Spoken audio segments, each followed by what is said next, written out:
পৃথিবীর ধনীরা দুবাইয়ে বাড়ি কিনছেন। এই শহরটি বিশ্বের সবচেয়ে আকর্ষণীয় জায়গায় পরিণত হয়েছে। দুবাইয়ে বাড়ি কেনার তালিকায় এবার যুক্ত হলেন ব্রাজিলের ফুটবল তারকা নেইমার।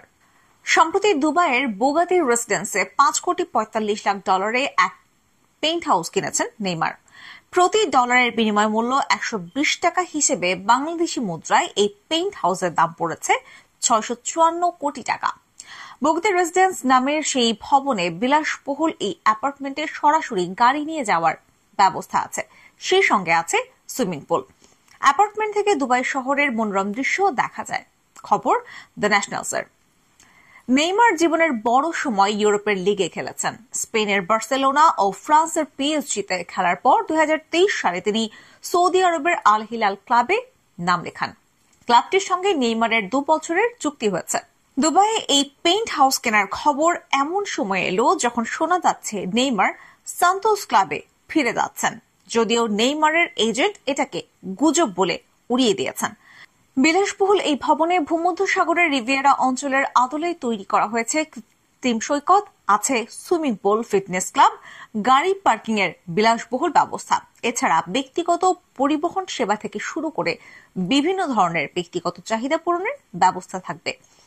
এসব সেবা কেবল ভবনের বাসিন্দাদের জন্য। ভবনটির নির্মাণ কাজ এখনো শেষ হয়নি।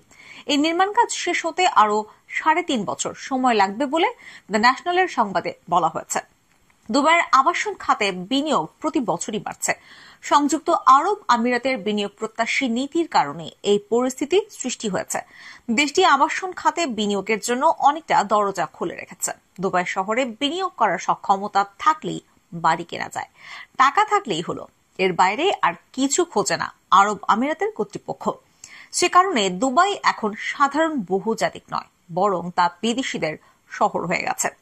3 মিলিয়নের বেশি বা 30 লক্ষাধিক মানুষের দুবাই শহরে আমিরাতিরা সংখ্যালঘুতে পরিণত হয়েছে। তারা এখন মোট জনসংখ্যার মাত্র 8%। ট্যাক্স অবজারভেটরির প্রতিবেদনে বলা হয়েছে 2022 সালে দুবাই শহরে বিদেশিদের মালিকানাধীন আবাসনের মূল্য ছিল 121 বিলিয়ন বা $12,100 কোটি। 2020 সালে যা ছিল 98 বিলিয়ন বা $9,800 কোটি। অর্থমূল্যের বিবেচনায় দুবাই শহরে আবাসন খাতের 43% এখন বিদেশিদের দখলে।